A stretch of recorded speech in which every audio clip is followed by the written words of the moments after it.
Josh Eaton, good to get your first podium appearance here at Texas State. How's it been since you've gotten here with the Bobcats? What's it been like? Everything's been great. From the coaching staff to the players, everybody welcomed me with open arms. I came in with a lot of different transfers, so we all been here adjusting pretty fine, having fun with each other, just being there for each other, and taking each day one at a time, just learning from our coaches and learning the playbook and trying to be the best players we all can be.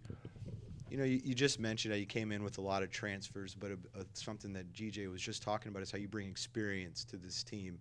Is that something you feel like you've come in there, even though you're a new guy, that you're one of the leaders of this squad?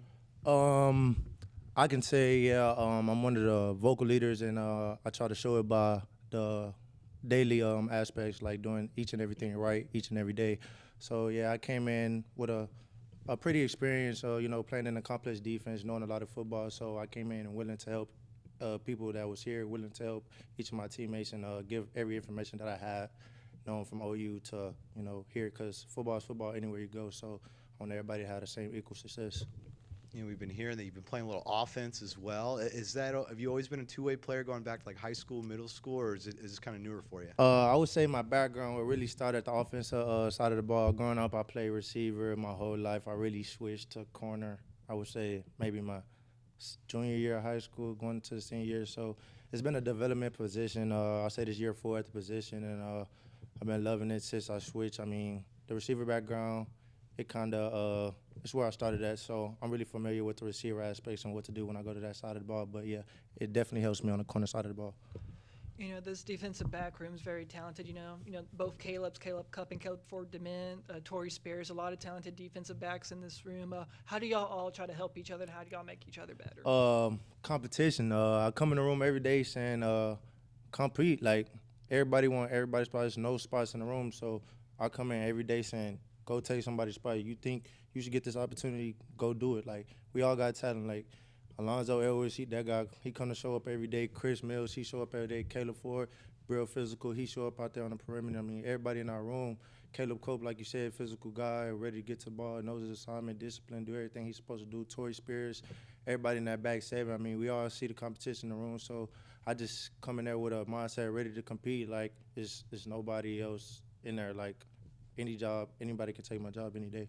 What does it mean to have, like, so many great defensive backs in that room? Like, everybody's competing. It's almost like a war almost every single day. I say it builds a lot of chemistry between the back seven, helping each other, guys willing to trust each other, guys willing to listen to somebody. We able to take criticism from one another because we all trying to be successful.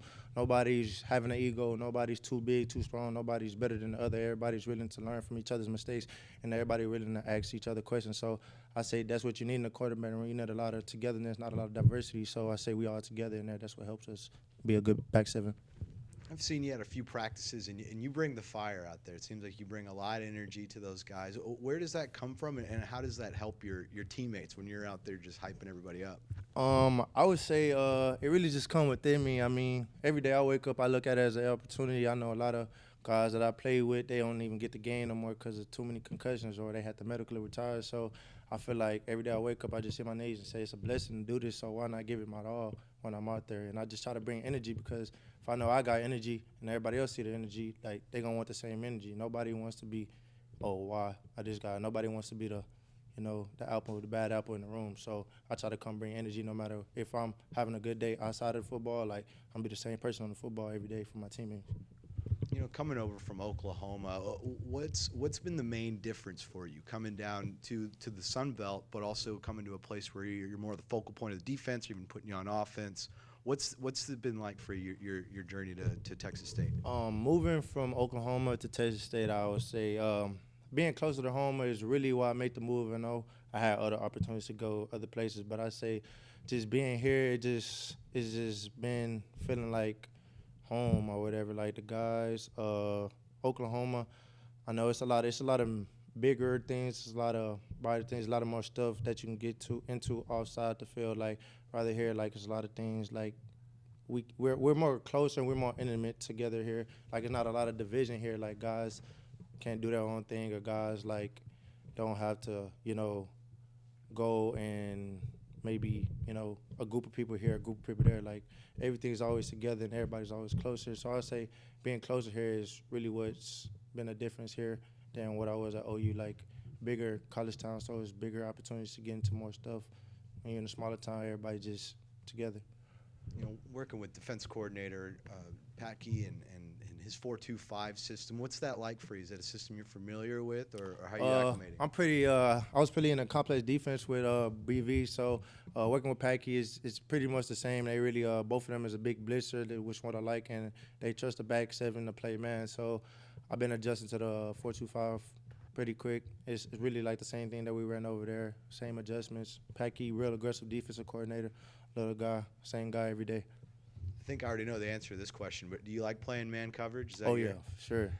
What do you like about it? I like man coverage because really when I'm in man, it's like there's nobody else to focus on. I don't have to worry about if this person runs this route, I got to stay in this zone. Or if this person going this area, I got to worry about covering two people at one time. When my eyes on a man and the ball come my way, just know I can make a play. Like, just never think the ball not coming to you. So I just like man because it gives me an opportunity to work on my technique, and it bears me to like call out the right combination by alignment or where the receivers is.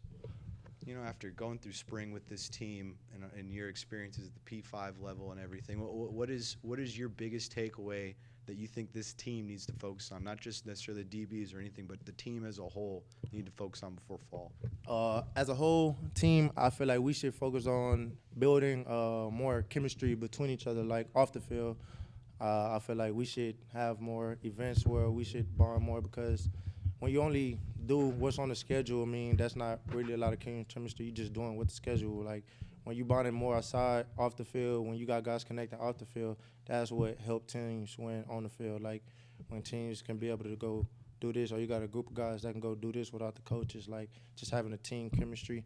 I just say we just need to get way more close as a team and keep our head down and working. I mean, you got the offense. They came out, played pretty aggressive today. You got guys like Cole, got guys like Malik, you got guys like Ashton, same guys every day, consistent. You got guys on the defense like you got Dan Foster, you got Chris Mills, you got Devin Wright, you got Tavion Coleman. You got the same guys every game. I mean, everybody just come ready to compete. So this team is headed in the right direction, I would say. Being with, Coach Riley, Venables, and now Coach Kinney, how would you kind of describe Kinney and the coaching staff compared to the two previous guys you had? I would say Kinney is he's a straightforward guy. He doesn't really – there's no gray area with Kinney. Like, whatever Kinney say, that's going to happen. You can tell whatever he say, you can expect it to happen. Like, he don't hesitate. He's confident in every answer. I feel like he knows he got us headed in the right direction. I trust everything that he's been doing. He's been having us in the right process since I got here. He's one of the big reasons that I decided to come here. So, great guy. I trust everything that he's doing. Kenny talked to us about just the tempo and how the offense is trying to get that acclimated. On the defensive side of the ball, though, how does that kind of help you all get better? On the defense side of the ball, not too many teams run tempo on Saturdays. So when you got a tempo team in practice, it really helps you prepare for Saturdays. Like, when we go out on Saturday, we used to just going. So we know as the game is really slowed down, 45, 30 seconds in between plays, we're going to be not as gassed as we would be in practice. We'll be better prepared.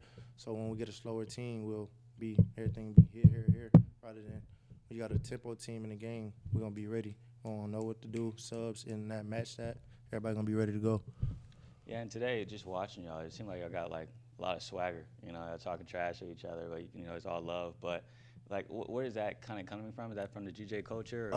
Nah, it come from practice. Like I say, everybody come every day ready to compete. And when you got a competitive culture, that's the teams that you see winning in the long runs. That's the teams that you see winning in November. We got a lot of diversion, separation. Those not the teams that make it for us. So I say since GJ got here, since we came in, everybody been on competitive nature. So our team is headed in the right direction.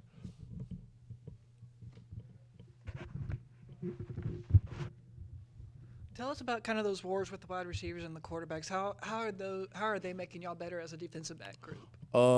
Malik, those guys, CJ, those guys making us better each and day. I mean, it's like no let-ups. Like we got guys, Drew, Cole. Like you can't waste a rep. Like when you don't know, you think you chilling at that moment, then you got the ball in the air. So those guys competing every day. Right when you think the ball not coming, they catching it right over your shoulders. So I say those guys help us a lot, especially Malik. He helps us when he throws the ball deep and he runs. That gets us ready to break down and make a tackle. So I said the receivers, they've been helping us, competing every day. Them guys come to compete every day, same guys every day. So, yeah. We're about to talk to Cole. What is it about Cole that makes him such a great wide receiver? Consistency. He's the same guy every day. No problems outside the field, no problems on the field. He's just the same guy every day. He make a play, smile on his face. He get up, do the same thing. Get big hit, big play, no matter to him. He going to come back and you're going to get the same thing from every time.